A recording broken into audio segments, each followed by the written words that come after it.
Welcome to Sun on Sports. I'm your host, John Sherman.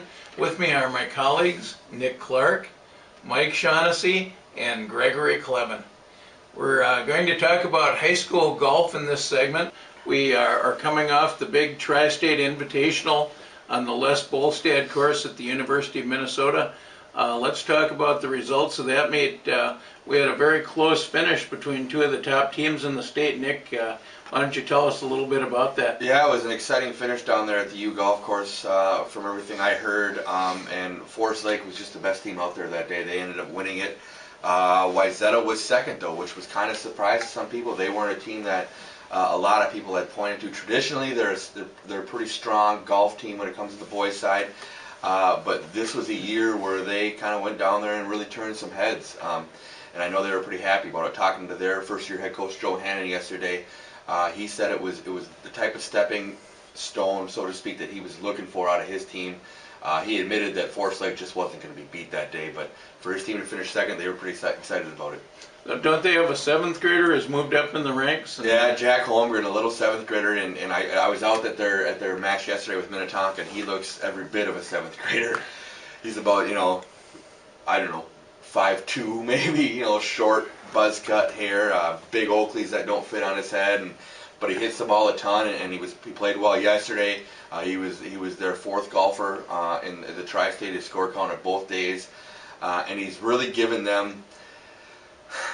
It's different in golf because there's not a locker room, so to speak, but he's given them a locker room presence in that it's been an interesting mix down there with Wayzata this year, and talking to the guys and talking to the coaches yesterday. It's early on in the year, Coach Hanna wasn't overly sure how he was going to fit in, but I guess it's been a smooth transition, and the guys will give it to Jack, but he's not afraid to give it right back, and everybody's kind of getting along, and it's really lightened the mood during practice rounds and even on the range before matches. And apparently they have a switch somewhere in their golf page, something like that, because they've definitely been able to turn it on when it's teed up for real.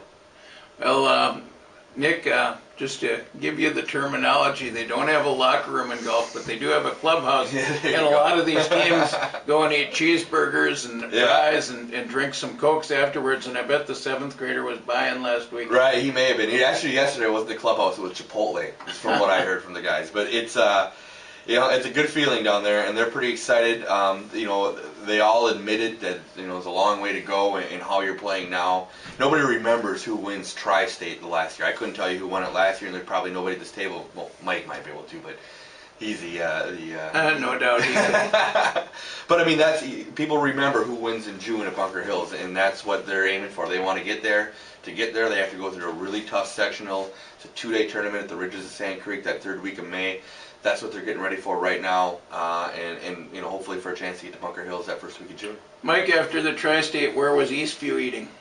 That I don't know, but they have one player who hopefully was eating someplace, because the individual runner-up at Tri-State was an Eastview sophomore named Max Tilke, who goes maybe 125, 130 pounds. This is his first full season on the Eastview varsity. He made it. He was called up to varsity right at the end of last season, but the reason he hadn't made it earlier was he was very small and didn't hit the ball very far. He has, according to his coach Mark Wanis, has picked up maybe 50 yards on his tee shots this year, and he was actually probably kind of a surprise runner-up at the Tri-State, and as it turns out, the eventual winner, Hudson Carpenter of Stillwater, needed to birdie his last 3 holes to beat him. Didn't Hudson shoot even par down there? I believe he was. I believe he was 1 under for the tournament, and even par for his second round. Hudson and Max were tied after the first round with 1 under par 70s, and I believe they were the only 2 players in the tournament to shoot an under par round at the U that weekend. If you look at these team scores, you'd see that Eastview has DNF posted next to its name. They had that they had some issues related to turning in scorecards. One of their players didn't sign his. A couple of others turned in their scorecards in the wrong places, and they ended up getting disqualified. If they'd been able to count their scores, they would have ended up probably tied for sixth. The team leaderboard, when that thing was done, was a who's who in boys golf this year. You know, Forest Lake, we talked about a little bit. They were expected to be very good this year. Wayzata was second. Eden Prairie was third. They were very good that weekend. Chaska was fourth. I know they're a team that's been the kind of the early season favorite to maybe win a state championship. Eastview would have been right there. Alexandria was up high. It was you know, it always is every year that golf tournament brings out the best teams down there, and you know, it's what they use kind of to gauge and see who's where right now. But it was a who's who team wise. Well, we're out of time for this segment. Thanks for joining us, and keep watching, keep reading. We'll see you next time. Thank you.